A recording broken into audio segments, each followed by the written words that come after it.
की बात है और हम और आप सबके लिए भी बड़ा ही शुभ अवसर आज आया है, क्योंकि जिन संतों के हम टेलीविजन पर दर्शन करते थे, टीवी पर दर्शन करते थे, आज साक्षात उन सभी संत महात्माओं के दर्शन हुए।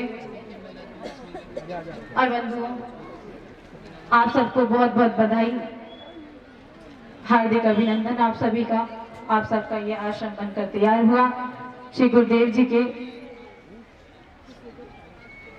की कृपा जिस भक्त के ऊपर हो जाती है, जिस शिष्य के ऊपर हो जाती है, बंधुओं, एक बार जिस व्यक्ति के ऊपर सद्गुरुदेव की कृपा हो जाए, फिर उसे किसी और की कृपा की आवश्यकता नहीं है। ऐसा मेरा अनुभव है, क्योंकि जो व्यक्ति एक बार गुरु की शरण में आ जाता है, उसे वो सब कुछ मिल जाता है जिसे वो पाना चाहता है।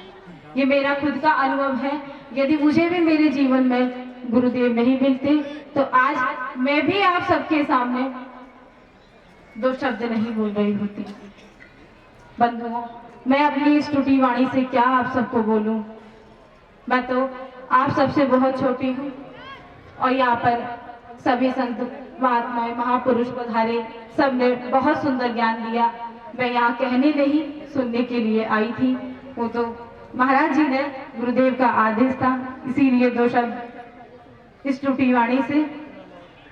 बंधुओं, संतों की कृपा उन बंधुओं के ऊपर होती है जिनके माता पिता की कृपा होती है।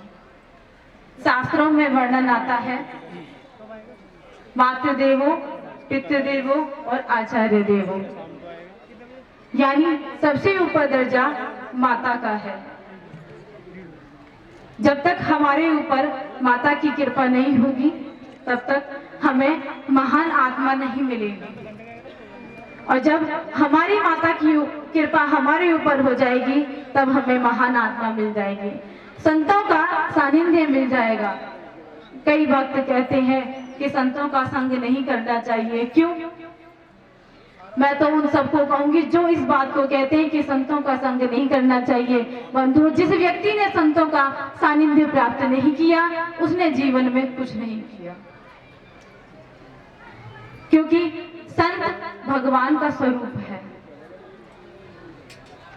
गुरुदेव संत सबके ऊपर कृपा करते हैं। कई भक्त कहते हैं गुरुदेव से, गुरुदेव आप अपने कई शिष्यों के ऊपर कृपा करते हैं, लेकिन किसी के ऊपर ज्यादा करते हैं, किसी के ऊपर कम करते हैं, ऐसा क्यों? ऐसा नहीं है। गुरु तो सबके ऊपर एक सी कृपा करते हैं। पर बंधुओं, दुख की बात यह है कि कृपा को लेने वाले सच्ची भावना से नहीं लेते हैं। कृपा तो सबके ऊपर बराबर होती है, पर उस कृपा को लेने वाले की भावना सच्ची नहीं होती है। तो बंधुओं, संतों का सानिध्य हमें प्राप्त होना बहुत जरूरी है। यदि हमें संतों का दर्शन होता रहेगा, संतों का सानिध्य मिलेगा और सद्गुरुदेव की कृपा हमें प्राप्त होती रहेगी, तो हमारा जीवन खुशहाल होगा। और मैं अपने गुरुदेव की महिमा के बारे में क्या बताऊं आपको, आप सब जानते हैं, आप सब कुछ जानते हैं। गुरु की महिमा का मैं अपनी इस टूटी वाणी से वर्णन नहीं कर सकती, क्योंकि इस महिमा को तो वर्णन करना मेरी मूर्खता है।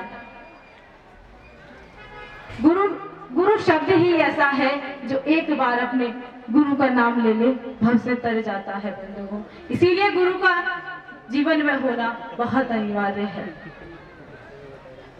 और मैं कथा में भी अक्सर इस बात को कहती हूँ, दुनिया से बाजी जीतकर हम अमीर हो गए और इतना मुस्कुराए कि आंसू भी दूर हो गए। दुनिया से हर बाजी जीतकर हम अमीर हो गए, इतना मुस्कुराए कि आंसू भी दूर हो गए। हम कांच थे, दुनिया ने हमें फेंक दिया, लेकिन सद्गुरुदेव के चरणों में आए तो कोहिनूर हो गए। सद्गुरुदेव के चरणों में आए तो कोहिनूर हो गए। बंधुओं, इसीलिए कहती हूँ, गुरु का सानिध्य आप सभी भक्तों को भी प्राप्त होता रहे। और समय का अभाव रखते हुए आप सभी भक्तों से बस यही प्रार्थना है कि इसी प्रकार गुरुदेव का आप गुरुदेव के लिए प्रेम बढ़ाते रहें और उनका सानिध्य आपको प्राप्त होता रहे। उनको आप अपना सहयोग करके, मैं हर कथा में भी इस बात को कहती हूँ, धर्म के कार्य के लिए हाथ लंबा करें, आपके हाथ कल्प वृक्ष के समान बन जाएंगे। धर्म के कार्यों के लिए हाथ लंबा करें, आपके हाथ कल्प वृक्ष के समान बन जाएंगे। कल्प वृक्ष समझते हो? कल्प वृक्ष साक्षात श्री बांके बिहारी का स्वरूप है। धर्म के कार्यों के लिए हाथ लंबा करें, आपके हाथ कल्प वृक्ष के समान बन जाएंगे। हमें सिर्फ 2 हाथों से दान करना है, लेकिन हमें देने वाला कितने हाथों वाला है? बोलो बोलो तो सही जोर से। इतनी संख्या में आप सभी भक्त बैठे हैं, पधारे हैं, लेकिन आवाज मानती हूँ प्रसाद आपको नहीं मिला है। नहीं मिला तो भी थोड़ी देर बाद आप प्रसाद पाओगे, लेकिन थोड़ा तो बोलिए। हमें देने वाला हजारों हाथ वाला है,